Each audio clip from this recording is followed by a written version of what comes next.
አሁን አይኖችን ግለጪ የኔ ፍቅር።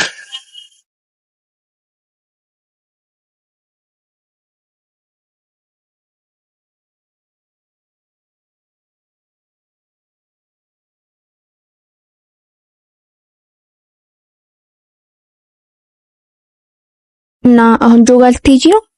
አዎ እባክሽ፣ የፀጉሬና የጥፍሬን የተሰራውበትን ልቀበለው ብዬ ነው። ግን አንቺ ልጅ ግን እሱ ሊስትሮ ሰርቶ የሚያመጣውን ብር መቀባበል ቢቀርብሽ ይሻላል። ተይ እባክሽ፣ እሱን መችስ እኔ አላገባው። ታዲያ ለምን ከምታፈቅሪው ልጅ አትቀበይም? ከሱ እኔ ምንም አልፈልግም፣ ፍቅሩን ብቻ ነው የምፈልገው። እንደውም ኖሮኝ ባደርግለት በጣም ደስ ይለኝ ነበር። እሺ ዛሬ የት ለመዋል አሰባችሁ? እሺ ቻው፣ በቃ እንዳይረፍድብሽ ሂጂ።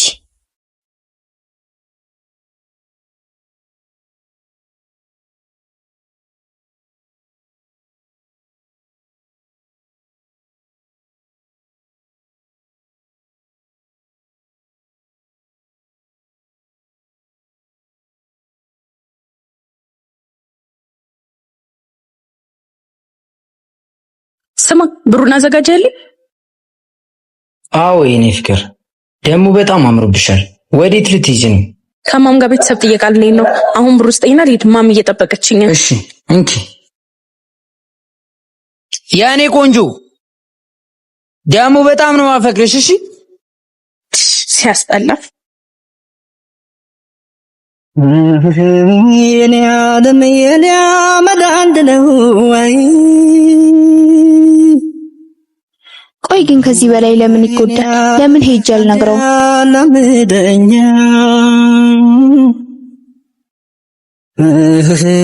የኔ ዓለም መለየት አልወድም። የኔ ዓለም ጤና አይነሳኛ።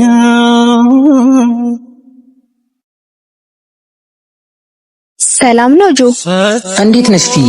አለሁልህ። ስራ አሪፍ ነው? እግዚአብሔር ይመስገን ቆንጆ ነው። እኔ የምልህ ሰላም መታ ነበር? አሁን ቅርብ ሰዓት መታ ነበር። ደግሞ እንዴት ነው ያማረባት። ጆ ግን እሷ ላንተ ምንም አይነት ስሜት ያላት አይመስለኝም። ከሆነ ወንድ ልጅ ጋር ስትቀጣጠር ሰምቻታለሁ። የኔ ሰላም፣ እሷማ በእኔ እንደዚህ አይነት ነገር አታረግም። ደግሞ ከማዘሯ ጋር ቤተሰብ ጥየቃ እንደምትሄድ ነግራኝ ነበር። አላመንከኝ? 10 ሰዓት ላይ ታች ሰፈር ያለው መናፈሻ ብትሄድ ታገኛቸዋለህ። እንዴ ቆይ ምን እያልሽ ነው? ጻፍሽ በበድምዳ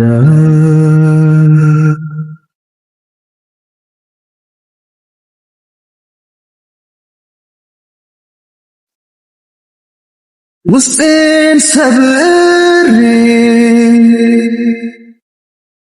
ስበድል ዛሬም ልቤን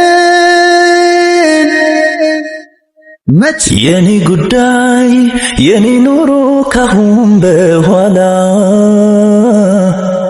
ያንቺ ሆኗል የኔ ፍቅር። የኔ ቆንጆ ዛሬ በጣም ውብ ሆነሻል። ኦ ቤቢ በጣም ነው የማመሰግነው።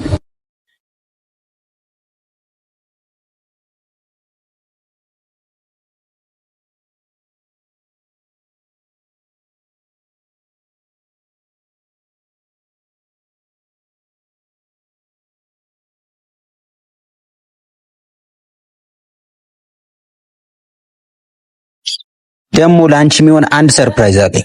ኦ ለኔ?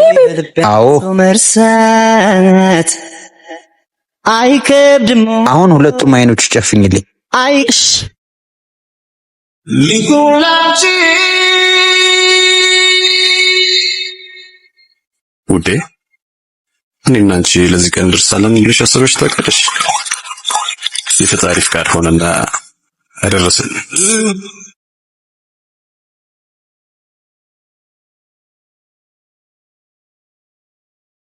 ሰላም ብርሃኔ ብርሃኔ፣ በጭራሽ እንዳታርጊው። አይሆንም።